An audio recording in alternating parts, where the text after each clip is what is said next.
Nasa Paris, France na ang ilan sa mga pambato ng Pilipinas sa nalalapit na 2024 Paris Olympics.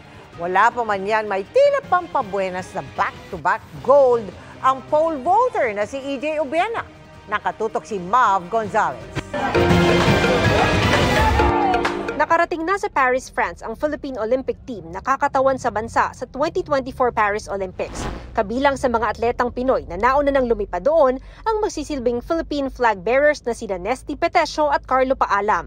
Ang kapwa nila boksingerong sina Hergy Bacyadan at Ira Villegas, weightlifters Elrin Ando, John Februar Ceniza at Vanessa Sarno at ang kauna-unahang Pinay rower na sasabak sa Olympics na si Giovanni Delgaco.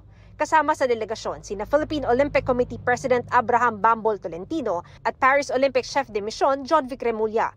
Sa videong kuha ni Elrin Ando, hindi pinalagpas ng ating mga atleta ang pagkakataon para maglakad-lakad muna at enjoyin ang tanawin sa City of Metz, kung saan isang buwan silang sasalang sa training camp bilang paghahanda sa Olympic Games.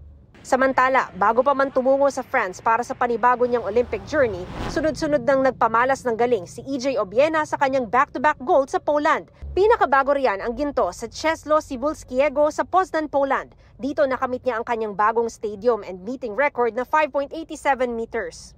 Bago yan, nakaginto rin si Obiena sa 6th Arena Dziewinska Memorial sa Poland, kung saan tagumpay niyang na-clear ang kanyang season best na 5.97 meters. Sa ngayon, hindi bababa sa 15 atleta ang kakatawan sa Pilipinas sa iba't ibang sports sa 2024 Paris Olympics na opisyal na magbubukas sa darating na July 26.